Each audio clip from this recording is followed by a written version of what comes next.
Doctor प्रतीक्षाने नवऱ्याच्या त्रासाला कंटाळून आपलं आयुष्य संपवलं. लग्नानंतर अवघ्या 4 महिन्यातच तिने हे टोकाचं पाऊल उचलल्यानं कुटुंबियांना मोठा धक्का बसला. तिने 7 पानांची सुसाईड नोट देखील लिहिली आहे. या सुसाईड नोटमध्ये तिने हा निर्णय का घेतला यामागचं कारण देखील सांगितलं. पतीच्या मानसिक त्रासाला कंटाळून तिने सुसाईड नोट लिहून आपलं जीवन संपवलं. तिने सुसाईड नोट तब्बल 7 पानांची लिहिली.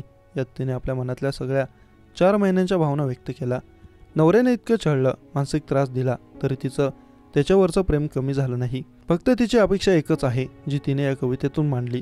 काय म्हणाली प्रतीक्षा? टू डिअर, अहो माझ्या मनीचे दुःख सारे कधी तू जाणवलेच नाही. पावसात लपणारे अश्रू माझे तुला कधी दिसलेच नाही. तुझ्यासाठी हुरहुरणाऱ्या हृदयास तू पाहिले नाही.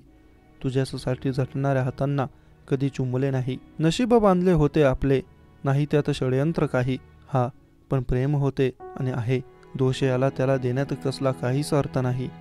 मनीचे भाव मनाचे घाव याला काही महत्व नाही. तुझ्या नजरेत मी फक्त स्त्री, आणखी काही नाही. तुझ्यापासून सुख माझे, तुझ्यासाठी सर्व काही. मी स्वतःला हरवून आले याचे मला दुःख नाही.